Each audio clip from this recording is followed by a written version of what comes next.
Grand-père, Stepan Kevorkian, serait né à Kütahya en 1895 et ma grand-mère, Takui, qui signifie reine en arménien, est née, elle, à Outchak, donc un tout petit peu plus en dessous de Kütahya, à l'ouest de l'Anatolie. Ils n'ont pas connu probablement le génocide. Et donc c'est encore pire parce qu'il y a une culpabilité qui est encore plus importante. Et donc ils n'avaient pas envie d'en parler. C'est un peuple un peu fier, un peu trop fier, je trouve. Il y a des Turcs qui se mariaient avec des femmes arméniennes qui étaient plutôt belles et qui les tatouaient. Et les tatouages signifiaient qu'elles leur appartenaient, qu'elles étaient leurs esclaves.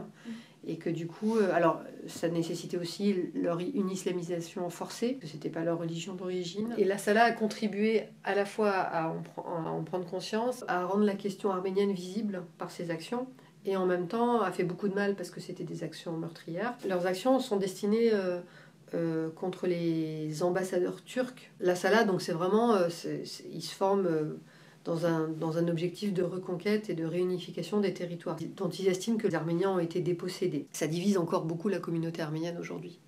Donc ma grand-mère serait passée par Smyrne, donc au moment de la guerre gréco-turque. Mon grand-père, il serait passé soit par Istanbul, soit par la Bulgarie. Eux sont arrivés dans les baraquements d'Arnouville, qu'ils ont construit eux-mêmes. Ils se sont mariés à Kogolin. Une des questions, c'était concernant le processus d'intégration. En fait, ils se posent et ils se posent pas, parce que ils sont arrivés en France. Finalement, ils ont eu assez vite des contrats de travail, employés dans les usines Citroën. Donc, a priori, ma grand-mère a été naturalisée en 1948 et mon grand-père en 1925. Ce qui les importait le plus, c'est de savoir parler la langue et de s'intégrer, de rendre l'accueil qu'ils avaient reçu et surtout de produire pour ce nouveau pays, parce qu'ils savaient que de toute manière, il n'y avait pas de retour possible sur leur terre natale.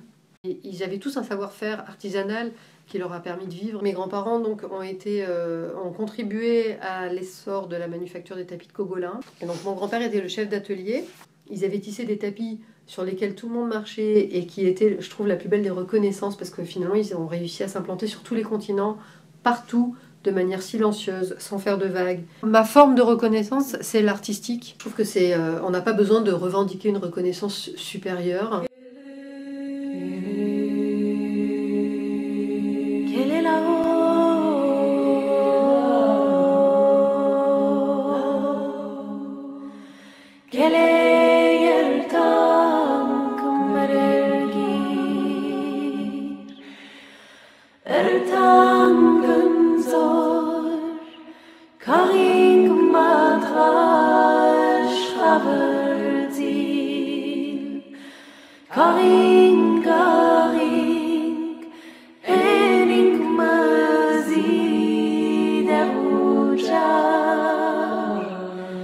Quelle est la